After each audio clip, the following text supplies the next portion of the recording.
Salut les copains, c'est Nicolas de la chaîne Malken Bricolvap. Alors, aujourd'hui, une vidéo pour vous aider à poser des aimants proprement dans un boîtier ModMaker. Alors, pourquoi je vous dis poser des aimants proprement? Parce que si on ne fait pas attention, les aimants ont tendance à ressortir avec l'époxy, ou alors les trous d'origine sont des fois un petit peu petits et on a du mal à rentrer l'aimant, donc on va être obligé de poncer une partie. Alors, ce qui occasionne ce genre de dégâts sur les box. Voilà, vous voyez ici, j'ai été obligé de poncer les aimants, et du coup, ça a fait des traces blanches. Pareil sur celle-ci, vous voyez, à chaque coin, il y a une partie où l'anodisation a sauté. Donc ça, c'est à éviter. L'idée, c'est de réussir à avoir une pose d'aimant qui ressemble un petit peu plus à ça, où les aimants sont à fleur, on n'a pas besoin de gratter, et il n'y a pas trop de traces de colle, voire même pas du tout. Donc, pour ça, il va vous falloir déjà un boîtier ModMaker. Alors là, vous avez vu, il y a 3 tailles. Pour tous les boîtiers ModMaker, c'est le même genre d'aimant. Des aimants. Alors, moi j'ai pris des 3 mm de diamètre sur 5 mm de long pour la partie, la grosse partie du boîtier. Et pour le capot, des 2 mm d'épaisseur sur 3 mm de diamètre. Il vous faut aussi un objet métallique, quel qu'il soit, c'est pour coller les aimants, et un petit tournevis, ça sera pour manipuler les aimants. Un crayon noir, vous verrez après pourquoi. Moi je me sers d'un bouchon et d'un cure-dent, ça c'est pour préparer l'époxy. De l'époxy, une pincetto, chiffon, et alors ça c'est les petites cales en plastique que j'ai bricolées. Elles font quoi, 2-3 mm d'épaisseur.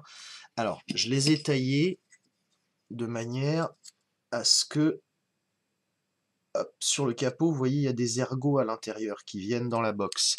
Le but de ces plaques, c'est de venir contre les ergots et à fleur du capot, et de pouvoir quand même fermer la box.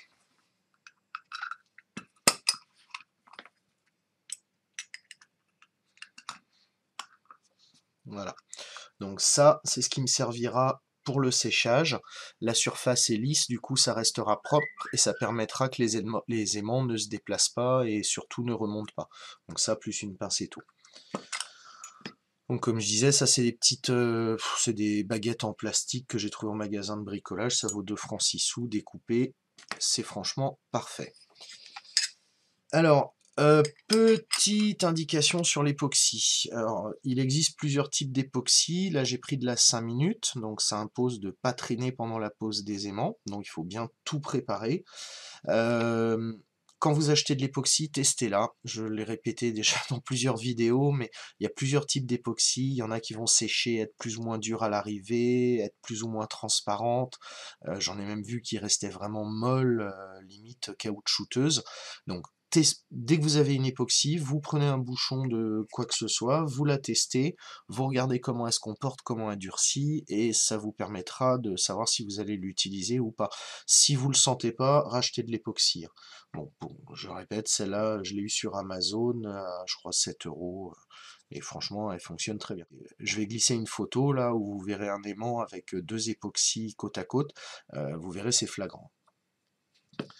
Donc, on a reçu notre boîtier tout neuf, nos aimants. Alors, le premier truc à faire, c'est déjà identifier les polarités des aimants. Alors, on en a 8, ça va être un petit peu casse-pied d'identifier les 8 séparément. Donc la solution la plus simple, c'est vous prenez vos 4 gros, vous faites un bâtonnet avec, vos 4 petits, vous faites un bâtonnet également, et vous les collez tous ensemble. Donc ça vous fait une barre avec tous vos aimants. Vous prenez un crayon, vous coloriez en noir une des extrémités de la barre, vous retournez l'autre extrémité. Voilà. Ce point noir, vous ne devez plus jamais le voir. Donc, je sépare mes grands aimants des petits. Je colle sur mon objet métallique avec le point noir vers le bas. Donc, maintenant, je vais prendre les aimants au tournevis, les conserver collés comme ça, venir prendre l'époxy et poc, les mettre dans leur emplacement. Ça, c'est vraiment la meilleure méthode pour pas être embêté au moment de la pose, et ça vous assurera aussi de pouvoir poser après le capot dans n'importe quel sens. Les 8 aimants seront vraiment orientés niveau magnétique dans le même sens. Et les 8 seront compatibles. Alors, je reprends mes gros aimants. Première chose à faire, déjà, tester les aimants dans les trous, voir si tous les trous sont à la bonne taille. Voilà, donc là ça a l'air de rentrer.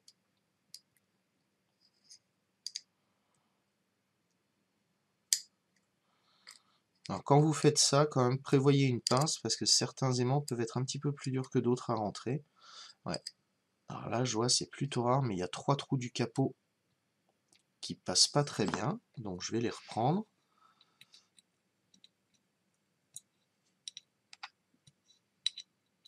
Ouais. Pareil pour le boîtier. Voilà, la plupart des trous ça passe pas. Du coup, perceuse, forêt de 3 mm, et c'est parti.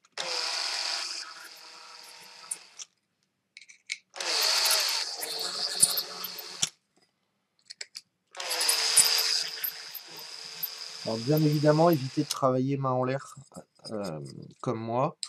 Le mieux c'est quand même de caler tout dans un établi ou dans un tour pour éviter de se blesser.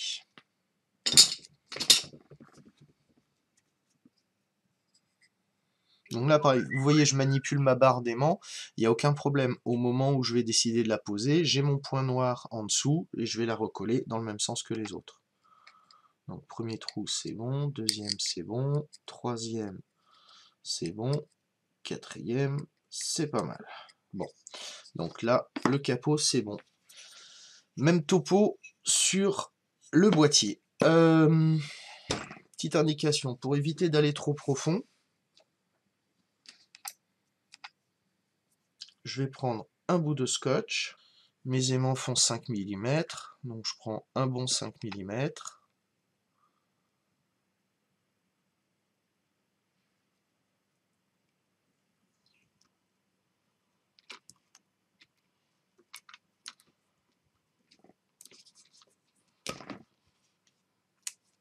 Voilà. Donc vous voyez sur le bout de mon forêt, j'ai mis un bout de scotch.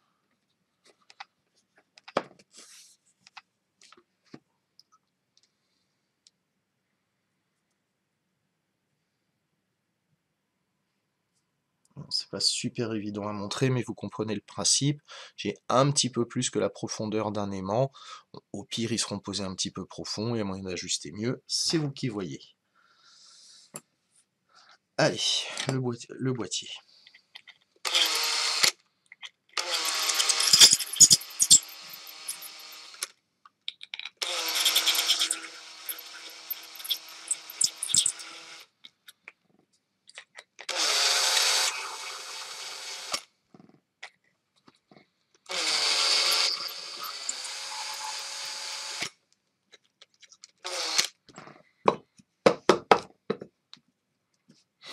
On réessaye les aimants. Premier trou, nickel. Deuxième trou, nickel. Troisième trou, encore un petit peu. Et quatrième, ouais, un petit peu.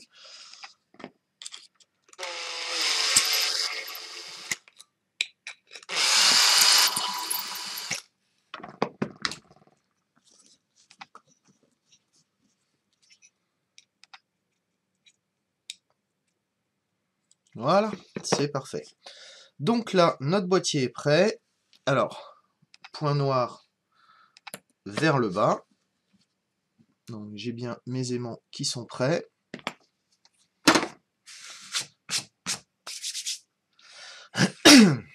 Donc là, il va être temps de préparer un petit peu d'époxy. Alors époxy, j'imagine vous connaissez le principe, hein, c'est deux résines qui réagissent ensemble. Il faut essayer d'équilibrer à peu près les produits, avoir la même quantité.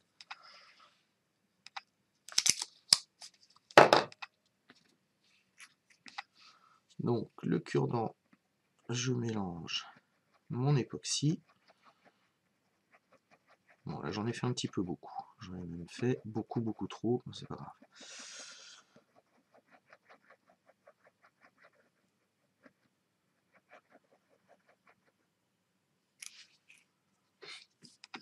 Voilà, c'est parti.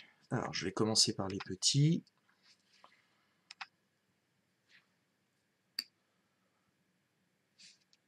Donc je mets mon premier aimant au bout du tournevis. Je mets un petit peu d'époxy dessus. Et je viens le placer dans le trou.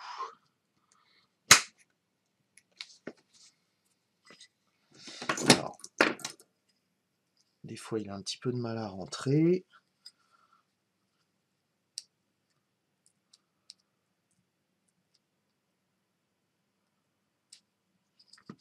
Vous voyez, j'ai mis un torchon, j'ai mis mon chiffon en dessous, et avec une pince, l'intérieur est plat, avec la partie plate, je suis venu forcer sur l'aimant pour qu'il rentre bien. Donc, deuxième aimant.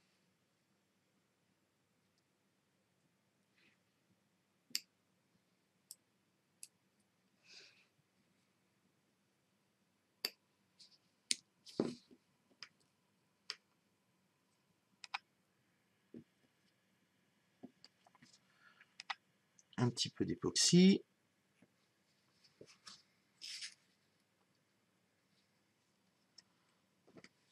Et en place. Alors, même topo, il est un peu récalcitrant.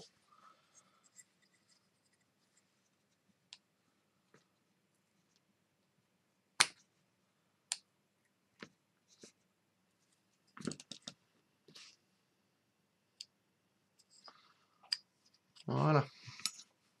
Deuxième est en place. Donc, le troisième aimant.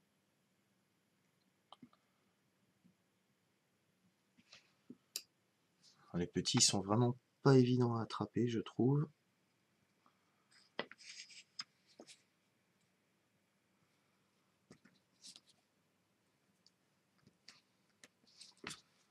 Celui-là, il est rentré sans problème. Le dernier, alors, je ne sais pas si vous voyez, là, j'ai reposé mon aimant du mauvais côté. Donc, je le reprends,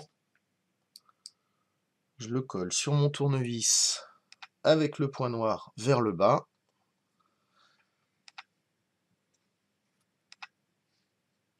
Un petit peu d'époxy.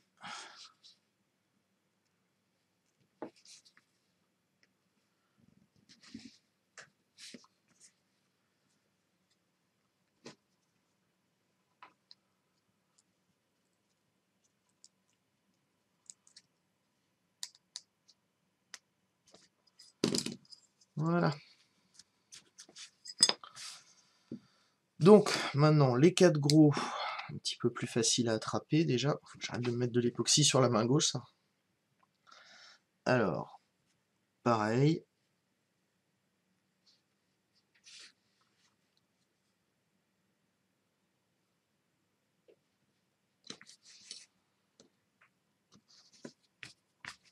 En place. Et on essuie tout de suite le surplus d'époxy.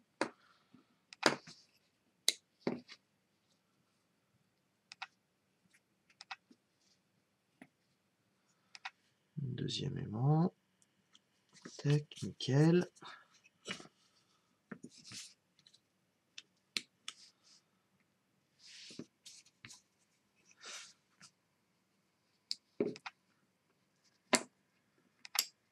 Troisième aimant.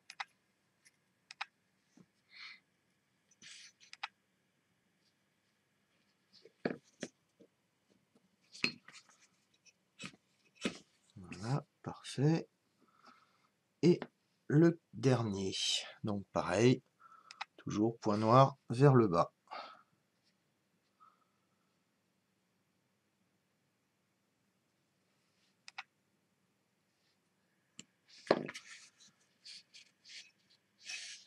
Et je nettoie le surplus. Du coup, alors vous voyez, les aimants sont pas mal posés. Il y a celui-ci qui ressort un peu, mais ça, c'est l'effet de l'époxy. Donc avec mes plaques, il va rentrer en place. Et celui-ci qui est un petit peu trop enfoncé. Donc ce que vous pouvez faire, vous le ressortez un petit poil. Normalement, les plaques, si vous prenez des comme ça 2-3 mm, les aimants vont s'attirer. Du coup, s'il y en a qui sont un petit peu trop enfoncés et pas coincés, ils vont naturellement ressortir pour aller chercher les aimants du capot. Et inversement, quand vous allez serrer, les aimants vont se mettre en place tout seuls. Voilà, ceux-là, j'ai pas envie qu'ils ressortent, donc je les réenfonce. Pas hésiter à vérifier toujours sur le côté, voir si tout est propre. Hein.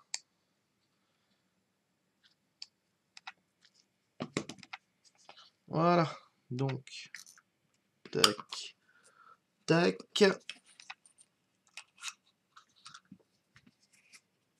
Et à sécher. Allez, c'est parti pour la suite.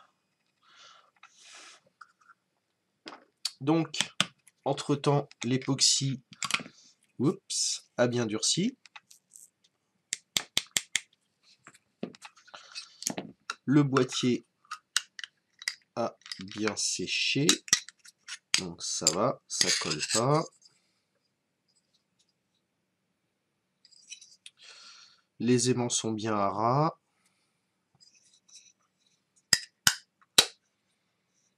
Donc ça ferme bien. Il n'y a pas l'air d'avoir de jeu.